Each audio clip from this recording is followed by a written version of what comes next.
എണ്ണമുണ്ട് എന്ന് ചോദിച്ചാൽ നമുക്കൊരു ഉത്തരം ഉണ്ടാവില്ല. സാധനം ഉണ്ടോ എന്ന് ചോദിച്ചാൽ ഉണ്ട്. All that glitters are not gold എന്ന് ഇംഗ്ലീഷിൽ പറയാറുണ്ട്. അരയന്നത്തിന്റെ നടപ്പിനെ അനുസ്മരിപ്പിക്കുമാറ് എല്ലാവർക്കും നമസ്കാരം. പുതിയൊരു അധ്യായത്തിലേക്ക് ഏവർക്കും സ്വാഗതം. പരീക്ഷ ഇങ്ങ് എത്തിയിരിക്കുകയാണ് അല്ലെ. പരീക്ഷയ്ക്ക് തയ്യാറെടുക്കുന്നവർക്ക് മലയാളം ചോദ്യങ്ങൾ എങ്ങനെയായിരിക്കും എന്നുള്ളതിനൊരു ഏകദേശ ധാരണ നൽകുന്നതിന് വേണ്ടിയിട്ടാണ് നിങ്ങളുടെ മുന്നിൽ എത്തിയിരിക്കുന്നത് ഒരു മാതൃകാ ചോദ്യ പേപ്പറുമായിട്ട്. ഈ ചോദ്യങ്ങൾ ഇങ്ങനെ തന്നെ ചോദിക്കുമെന്നല്ല, നമ്മുടെ പരീക്ഷയ്ക്ക് വരാൻ സാധ്യതയുള്ള ചോദ്യങ്ങളാണ് ഈ വിഭാഗത്തിൽ ഉൾപ്പെടുത്തിയിരിക്കുന്നത്. ഏവർക്കും ഒരിക്കൽ കൂടി സ്വാഗതം മാതൃകാ ചോദ്യ പേപ്പറിലേക്ക്. ആദ്യത്തെ ചോദ്യം നോക്കാം. ശരിയായ ജോഡി അല്ലെങ്കിൽ ജോഡികൾ കണ്ടെത്തുക. 1. കണിയാനെ തെങ്ങിൽ കയറ്റുക, നിഷ്ഫലമായ സംസാരം. 2. കണ്ടക്ഷോഭം, കോപിക്കുക. 3. കാക്ക പിടിക്കുക, സേവ പറയുക. 4. പൊടിയിട്ട് വിളക്കുക, പരിചയമില്ലാത്ത പ്രവൃത്തി ഏൽപ്പിക്കുക. ഇതിലെ ശരിയായ ജോഡികൾ കണ്ടെത്താനാണ് ഒന്നാമത്തെ ചോദ്യം. മക്കളെ നോക്കിക്കേ, കണിയാനെ തെങ്ങിൽ കയറ്റുക എന്ന ശൈലിയുടെ അർത്ഥം എന്താണ്? കണിയാൻ എന്ന് പറഞ്ഞാൽ ജ്യോത്സ്യനാണ്. തെങ്ങിൽ കയറുന്നത് ആരാണ്? വേലന്മാരാണ്. അപ്പൊ പരിചയമില്ലാത്ത ഒരു പ്രവൃത്തി ഒരാളെ ഏൽപ്പിക്കുന്നതുമായി ബന്ധപ്പെട്ട ശൈലിയാണ് ഏത്? കണിയാനെ തെങ്ങിൽ കയറ്റുക. അപ്പോ ഇത് തെറ്റാണ് അല്ലെ, ഇത് തെറ്റാണ്. ശരിയായത് ഏതാ? പരിചയമില്ലാത്ത പ്രവൃത്തി ഏൽപ്പിക്കുക എന്നുള്ള അർത്ഥം വരുന്ന ശൈലിയാണ് ഏത്? കണിയാനെ തെങ്ങിൽ കയറ്റുക. അടുത്തത് കണ്ടക്ഷോഭം. കണ്ടക്ഷോഭം എന്ന ശൈലിയുടെ അർത്ഥം എന്താണ്? നിഷ്ഫലമായ സംസാരമാണ് കേട്ടോ. നിഷ്ഫലമായ സംസാരമാണ് എന്ത്? കണ്ടക്ഷോഭം. അല്ലാതെ എന്തല്ല? കോപിക്കലല്ല. പിന്നെ ക്ഷോഭിക്കുക എന്ന വാക്ക് കാണുമ്പോ അല്ലെ, അവിടെ കോപിക്കുക എന്നൊരു അർത്ഥം ചിന്തിക്കാൻ സാധ്യതയുണ്ട്. അത് തെറ്റാണെന്ന് ഓർത്തു വെക്കുക. കാക്ക പിടിക്കുക എന്ന് പറഞ്ഞാലോ? സേവ പറയുക. അത് ശരിയാണ് കേട്ടോ. നമ്മുടെ ദാസനും വിജയനും തമ്മിലുള്ള സംസാരം നമ്മൾ കേട്ടിട്ടുണ്ടാകുമല്ലോ. അതാണ് എന്ത്? കാക്ക പിടിക്കൽ എന്ന് പറഞ്ഞാല്. പിന്നെയോ പൊടിയിട്ട് വിളക്കുക. പൊടിയിട്ട് വിളക്കുക എന്ന് പറഞ്ഞാൽ എന്താ അതുകൊണ്ട് ഉദ്ദേശിക്കുന്നത്? കൃത്രിമ ശോഭ വരുത്തുക അല്ലെ. ബ്രൂട്ടീഷൻ ചെയ്യുന്നതിനെയാണ് എന്ത് പറയുന്നത്? പൊടിയിട്ട് വിളക്കുക എന്ന് പറയുന്നത്. കൃത്രിമ ശോഭ വരുത്തുക കേട്ടോ.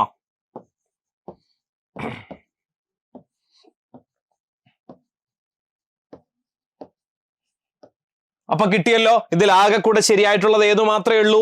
കാക്ക പിടിക്കുക, സേവ പറയുക. മൂന്നാമത്തെ മാത്രമാണ് ശരിയായ ജോഡി. അപ്പൊ നമ്മുടെ ഉത്തരം ഏതാ?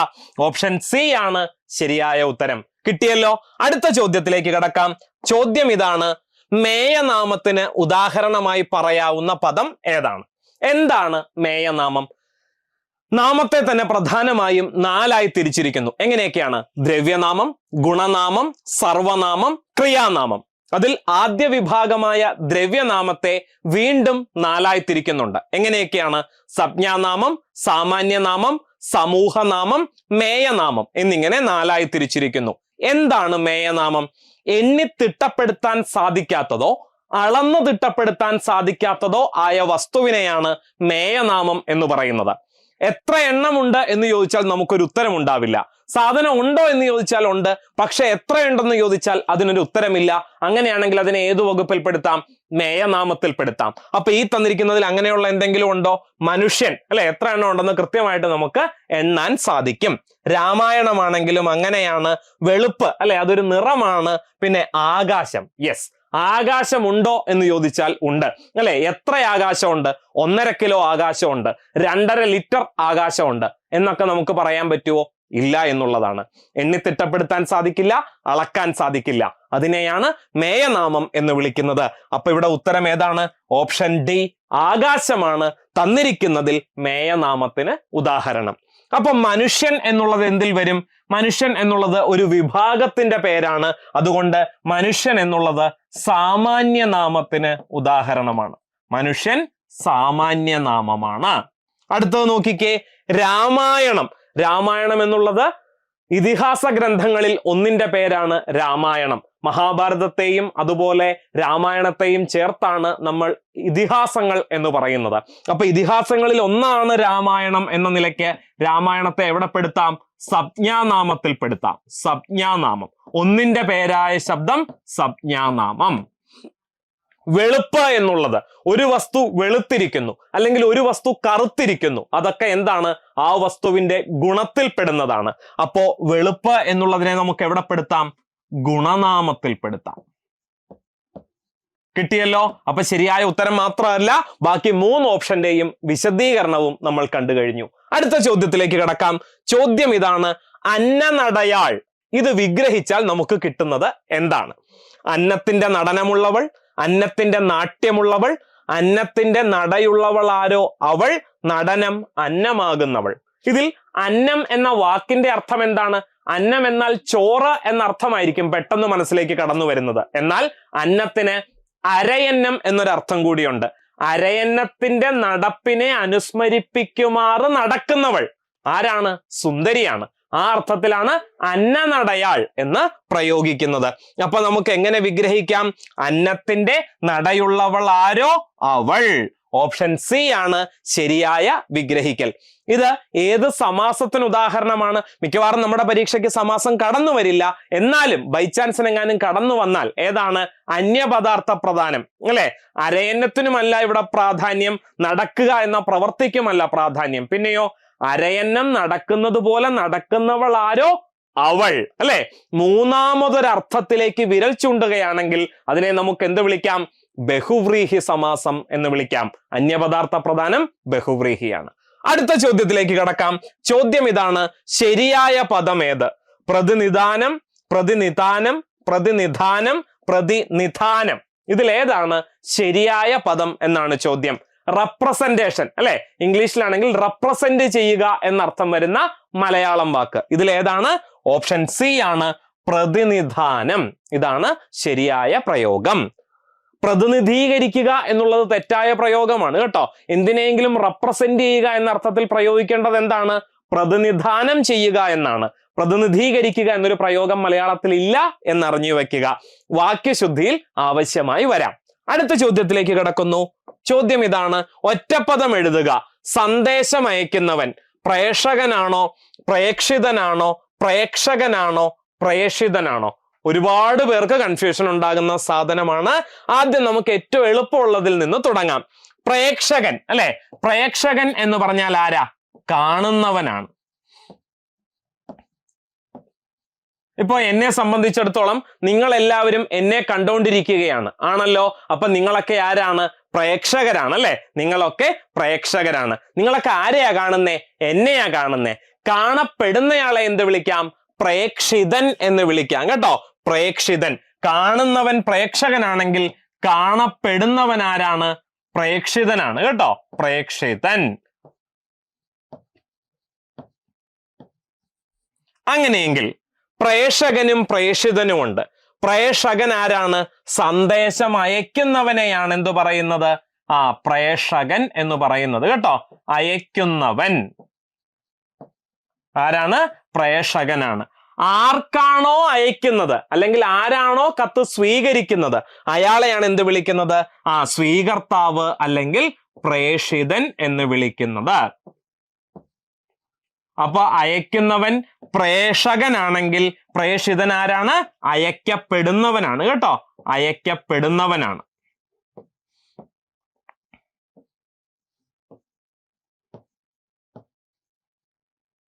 കിട്ടിയല്ലോ. അപ്പോ ആ ചോദ്യം പൂർണ്ണമാകുന്നു. വളരെ പ്രധാനപ്പെട്ടതാണ്. ഒരുപാട് പരീക്ഷകളിൽ ചോദിച്ചിട്ടുള്ളതാണ്. തീർച്ചയായും ഓർത്തുവെക്കുക. അടുത്ത ചോദ്യത്തിലേക്ക് കടക്കാം. ചോദ്യം ഇതാണ്: സ്ത്രീലിംഗ ശബ്ദം എഴുതുക. രക്ഷിതാവ് എന്ന വാക്കിന്റെ സ്ത്രീലിംഗ പദമാണ് ചോദിച്ചിരിക്കുന്നത്. രക്ഷിതയാണോ, രക്ഷിത എന്നാണോ, രക്ഷിത്രിയാണോ, രക്ഷികയാണോ? ഏതാണ് രക്ഷിതാവ് എന്ന വാക്കിന്റെ സ്ത്രീലിംഗ പദം എന്നതാണ് 6ാമത്തെ ചോദ്യം. ഉത്തരം ഏതാ മക്കളെ? ഉത്തരം രക്ഷിത്രിയാണ് കേട്ടോ. രക്ഷിതാവ് എന്ന വാക്കിന്റെ എതിർലിംഗ പദം എന്താണ്? രക്ഷിത്രിയാണ്. ഇതുപോലെ ഒരുപാട് നമുക്ക് പറയാമല്ലോ. ജനയിതാവ് അല്ലെ? അച്ഛന്റെ പര്യായമാണ് ജനയിതാവ്. ഇതിന്റെ സ്ത്രീലിംഗ പദമാണ് എന്ത്? ജനയിത്രി.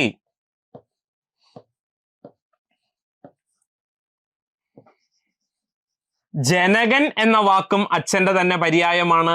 അതിന്റെ സ്ത്രീലിംഗ പദം എന്താണ്? ജനനി എന്നാണ് കേട്ടോ. ജനനി എന്നാണ്. അതുപോലെ രക്ഷാകർത്താവാണെങ്കിലോ? രക്ഷകർത്താവ് എന്നുള്ളത് തെറ്റായ പ്രയോഗമാണ്. രക്ഷാകർത്താവ് കേട്ടോ. രക്ഷാകർത്താവ്. അതിന്റെ എതിർലിംഗ പദം എന്താണ്? രക്ഷാകർത്തൃ എന്നാണ്. രക്ഷാകർത്തൃ. രക്ഷിതാവ് രക്ഷാകർത്തൃ. അപ്പൊ കർത്താവ് എന്ന വാക്കിന്റെ സ്ത്രീലിംഗ പദം എന്താണ്? കർത്തൃ എന്നാണ്. അങ്ങനെയെങ്കിൽ അഭിനേതാവ് എന്ന വാക്കിന്റെ എതിർലിംഗ പദം എന്താണ്? അഭിനേതാവ്. അതിന്റെ എതിർലിംഗ പദം എന്താണ്? അഭിനേത്രി എന്നാണ്. അഭിനേതാവിന്റെ എതിർലിംഗ പദം അഭിനേത്രി. കിട്ടിയോ? ഇതൊക്കെ പല പരീക്ഷകളിലായി ചോദിച്ചിട്ടുള്ളതാണ് കേട്ടോ. പിന്നെ മറ്റൊന്ന് ശ്രദ്ധിച്ചേ, രക്ഷിത എന്ന വാക്കിന്റെ എതിർലിംഗ പദം. രക്ഷിക എന്നുള്ളത് പുല്ലിംഗ പദമല്ല, സ്ത്രീലിംഗ പദമാണ് കേട്ടോ.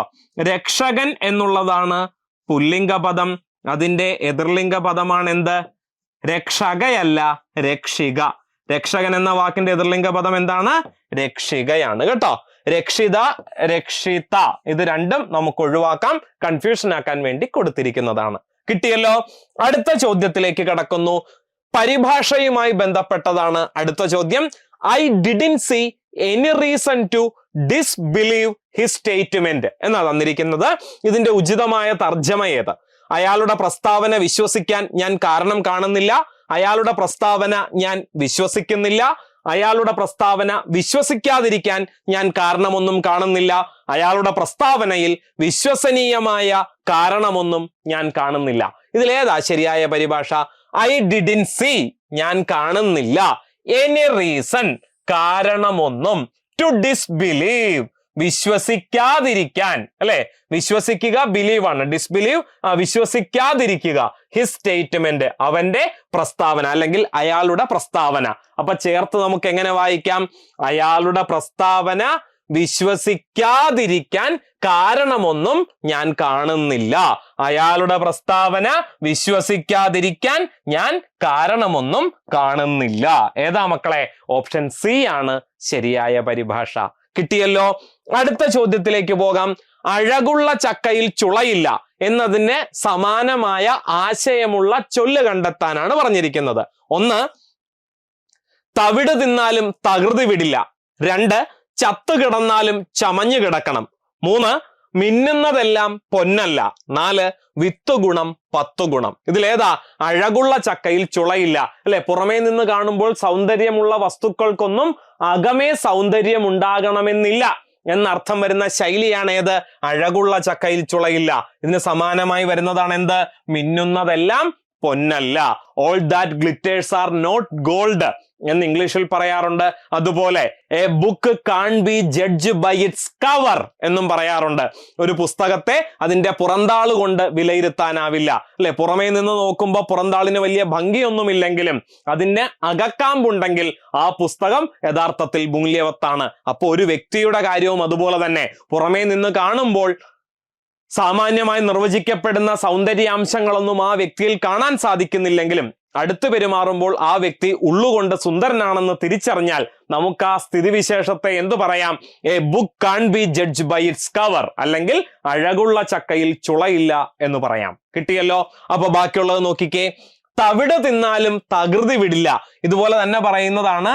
കാടിയായാലും മൂടിക്കുടിക്കണം. കാടിയായാലും മൂടിക്കുടിക്കണം എന്ന് പറയാറുണ്ട്. എന്താ ഇതുകൊണ്ട് അർത്ഥമാക്കുന്നത്? അതായത് നമ്മുടെ ദാരിദ്ര്യം, നമ്മുടെ ഇല്ലായ്മ അത് മറ്റുള്ളവരെ കാണിക്കരുത്. ചത്തു കിടന്നാലും ചമഞ്ഞു കിടക്കണം എന്ന് പറയുന്നതും തവിട് തിന്നാലും തകൃതി വിടില്ല എന്ന് പറയുന്നതും കാടിയായാലും മൂടിക്കുടിക്കണം എന്ന് പറയുന്നതും ഒരേ സെൻസിലാണ്. കിട്ടിയല്ലോ. അടുത്തത് നോക്കിക്കേ. വിത്തുഗുണം 10 ഗുണം. എന്താ അതുകൊണ്ട് അർത്ഥമാക്കുന്നത്? പാരമ്പര്യ ഗുണം പുലർത്തിപ്പോരുക എന്നർത്ഥം വരുന്ന ശൈലിയാണ് ഏത്? വിത്തുഗുണം 10 ഗുണം. അടുത്ത ചോദ്യത്തിലേക്ക് കടക്കാം. ഒറ്റക്കണ്ണൻ പോക്കർ ഏത് കൃതിയിലെ കഥാപാത്രമാണ്? മുച്ചീട്ട് കളിക്കാരന്റെ മകൾ, ബാല്യകാല സഖി, പാത്തുമ്മയുടെ ആട്, ഉപ്പൂപ്പാക്കൊരാനയുണ്ടാർന്ന്. ഇതിൽ ഏത് കൃതിയിലെ കഥാപാത്രമാണ്? എന്തായാലും ഒരു കാര്യം നമുക്ക് ഉറപ്പിക്കാം, ബഷീറിന്റെ സൃഷ്ടിയാണ് ആര്? ഒറ്റക്കണ്ണൻ പോക്കര്. കാരണം തന്നിരിക്കുന്ന 4 കൃതികളും ആരുടെ തന്നെയാണ്? ബഷീറിന്റെ തന്നെയാണ്. ഇതിൽ ഏത് കൃതിയിലെ കഥാപാത്രമാണ് എന്നതാണ് ചോദ്യം. ഒറ്റക്കണ്ണൻ പോക്കര് കഥാപാത്രമാകുന്ന കഥയാണ് ഏത്? മുച്ചീട്ട് കളിക്കാരന്റെ മകൾ. ബാല്യകാല സഖിയിൽ ആരൊക്കെയാ കഥാപാത്രങ്ങളാകുന്നത്? സുഹറയും മജീദും, അല്ലെ? സുഹറയും മജീദും കഥാപാത്രമാകുന്ന മലയാള നോവലാണ് ബാല്യകാല സഖി. പാത്തുമ്മയുടെ ആടിലോ? പാത്തുമ്മയുടെ ആടില് ബഷീർ തന്നെയാണ് കേന്ദ്ര കഥാപാത്രം. ബഷീറിന്റെ ഉമ്മ, അതുപോലെ ഹനീഫ, അബ്ദുൽ ഖാദർ, അബൂബക്കർ അല്ലെ, എന്നിവരൊക്കെ കഥാപാത്രമാകുന്ന മലയാള നോവലാണ് പാത്തുമ്മയുടെ ആട്. എന്റെ ഉപ്പൂപ്പാക്കൊരാനയുണ്ടാർന്ന്. ആരൊക്കെയാ? കുഞ്ഞിപ്പാത്തുമ്മ അല്ലെ, കുഞ്ഞിപ്പാത്തുമ്മ, നിസാർ അഹമ്മദ്, പിന്നെ കുഞ്ഞി താച്ചുമ്മ തുടങ്ങിയവർ പ്രധാന കഥാപാത്രങ്ങളാകുന്ന മലയാള നോവലാണ് ഉപ്പൂപ്പാക്കൊരാനയുണ്ടാർന്ന്. എല്ലാം ബഷീറിന്റെ തന്നെ സൃഷ്ടികളാണ്. അടുത്ത ചോദ്യത്തിലേക്ക് വരാം. ചോദ്യം ഇതാണ്: മലങ്കാടൻ എന്ന തൂലികാ നാമത്തിൽ കവിതകൾ എഴുതിയിരുന്ന പ്രശസ്ത സാഹിത്യകാരൻ ആരാണ്? ഉണ്ണികൃഷ്ണൻ പുതൂരാണോ, ONV കുറുപ്പാണോ, തോപ്പിൽ ഭാസിയാണോ, ചെറുകാടാണോ? മലങ്കാടൻ എന്ന തൂലികാ നാമത്തിൽ കവിതകൾ എഴുതിയിരുന്ന പ്രസിദ്ധനായ സാഹിത്യകാരൻ ആരാണ്? അത് മറ്റാരുമല്ല, ചെറുകാടാണ്. ചെറുകാട് എന്നുള്ളതും തൂലികാനാമമാണ്. ചെറുകാട് സി ഗോവിന്ദ പിഷാരടി അല്ലെ, ചെറുകാട് സി ഗോവിന്ദ പിഷാരടി.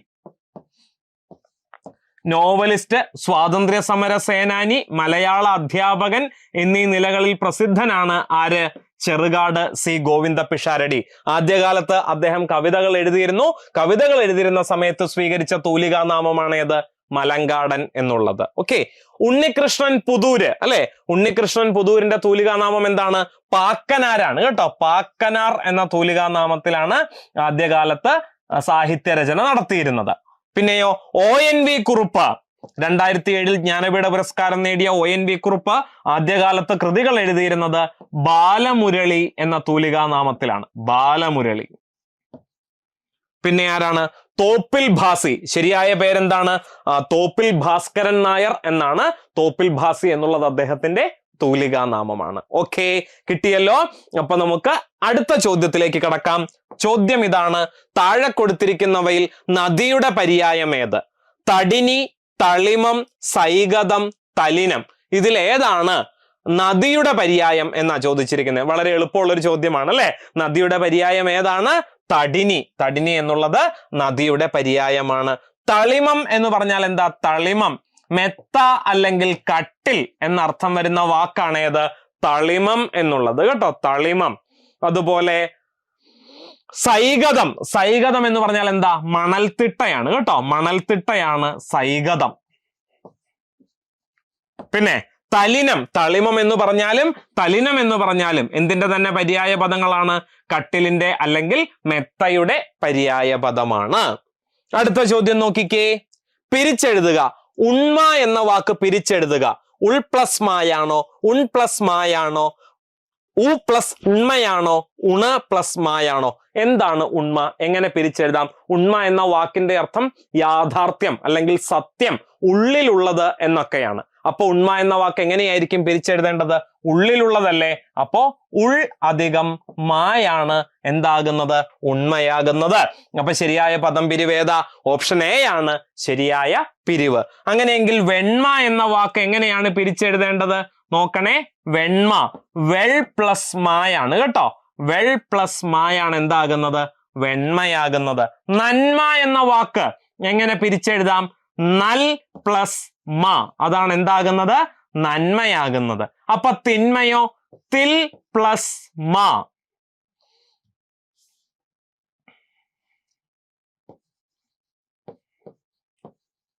തിൽ പ്ലസ് മ, ഇതാണ് എന്താകുന്നത്? തിന്മയാകുന്നത്. കിട്ടിയല്ലോ. അപ്പൊ ഇതുമായി ബന്ധപ്പെട്ട് അനുബന്ധ വിവരങ്ങൾ കൂടി ഉൾപ്പെടുത്തിയിട്ടുണ്ട്. അടുത്ത ചോദ്യത്തിലേക്ക് കടക്കാം. ചോദ്യം എന്താണ്?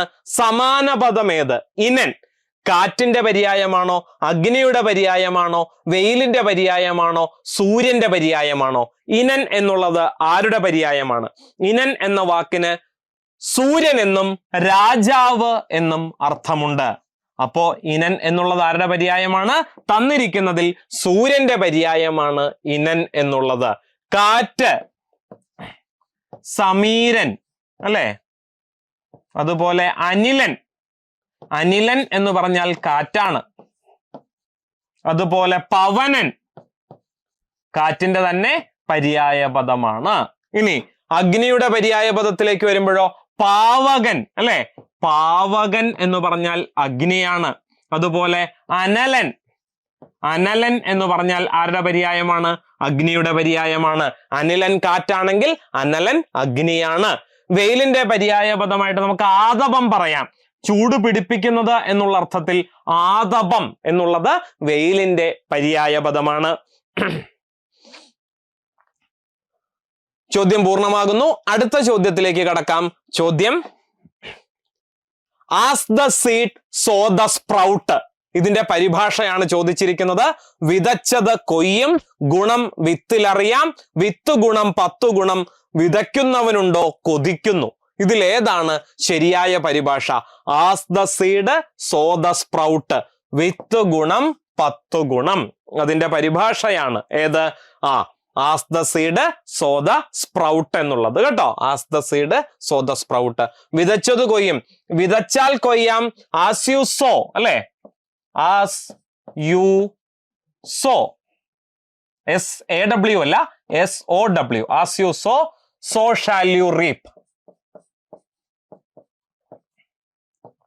So shall you reap. വിതച്ചാൽ കൊയ്യാം. പിന്നെ വിതച്ചത് കൊയ്യും എന്നൊന്നില്ല. ഗുണം വിത്തിൽ അറിയാം, ഉപേക്ഷിക്കാം. വിതയ്ക്കുന്നവനുണ്ടോ കൊതിക്കുന്നു, ഉപേക്ഷിക്കാം. ഓക്കെ, അടുത്ത ചോദ്യത്തിലേക്ക് വരുന്നു. ചേർത്തെഴുതുക. ഈ പ്ലസ് അൾ, ഇത് ചേർത്തെഴുതിയാൽ എന്ത് കിട്ടും എന്നുള്ളതാണ് ചോദ്യം. ഈ എന്നുള്ളത് ചുട്ടെഴുത്താണ്, അൾ എന്നുള്ളത് സ്ത്രീലിംഗ പദമാണ്. അപ്പൊ ഇത് ചേർത്തെഴുതിയാൽ എന്തായിരിക്കും കിട്ടുന്നത്? ഇവൾ എന്നാണ് കേട്ടോ. ഈ പ്ലസ് അൾ ഇവളാണ്. അപ്പോ ആ പ്ലസ് അൾ എന്തായിരിക്കും? അവളാണ് കേട്ടോ. ആ പ്ലസ് അൾ അവൾ. അപ്പോ ആ പ്ലസ് അൻ എന്താണ്? അൻ എന്നുള്ളത് പുല്ലിംഗ പ്രത്യയമാണ്. ആ പ്ലസ് അൻ ചേർത്തെഴുതിയാൽ എന്ത് കിട്ടും? അവൻ എന്ന് കിട്ടും കേട്ടോ. അവൻ. ഇനി ആ പ്ലസ് ത, അതാണ് എന്താകുന്നത്? അത് എന്നാകുന്നത്. ആ പ്ലസ് ദേഹം എന്താകും? അദ്ദേഹമാകും കേട്ടോ. ആ പ്ലസ് ദേഹം അദ്ദേഹമാണ്. പിന്നെ അയാൾ എന്ന വാക്ക്, ആ പ്ലസ് അൾ അവളാണെങ്കിൽ അയാൾ എന്ന വാക്ക് എങ്ങനെയായിരിക്കും പിരിച്ചെഴുതേണ്ടത്?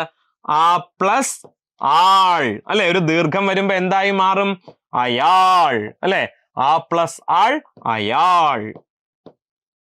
ആ പ്ലസ് അൾ എന്തായിരുന്നു? അവളായിരുന്നു കേട്ടോ. ഇത് ഈ പ്ലസ് ത ആണ്. ഇത് ഇയാൾ എന്നുള്ളതോ? ഈ പ്ലസ് ആൾ ആണെങ്കിൽ ഇയാൾ എന്നുള്ളതിന്റെ പദം പിരിക്കലാണ്. ഓക്കെ, അപ്പോ മലയാളത്തിലെ, അല്ലെ, നമ്മുടെ വരാൻ പോകുന്ന പരീക്ഷയ്ക്ക് മലയാളത്തിലെ ചോദ്യങ്ങൾ എങ്ങനെയൊക്കെ ആയിരിക്കാം എന്നതിനെ കുറിച്ച് ഒരു ഏകദേശ ധാരണ ഇന്നത്തെ ചർച്ചയിൽ നിന്ന് നിങ്ങൾക്ക് കിട്ടിയിട്ടുണ്ടായിരിക്കും എന്ന് വിചാരിക്കുന്നു. മറ്റൊരു അധ്യായവുമായി നമുക്ക് വീണ്ടും കാണാം. ഇന്നത്തേക്ക് വിട പറയുന്നു. നന്ദി, നമസ്കാരം.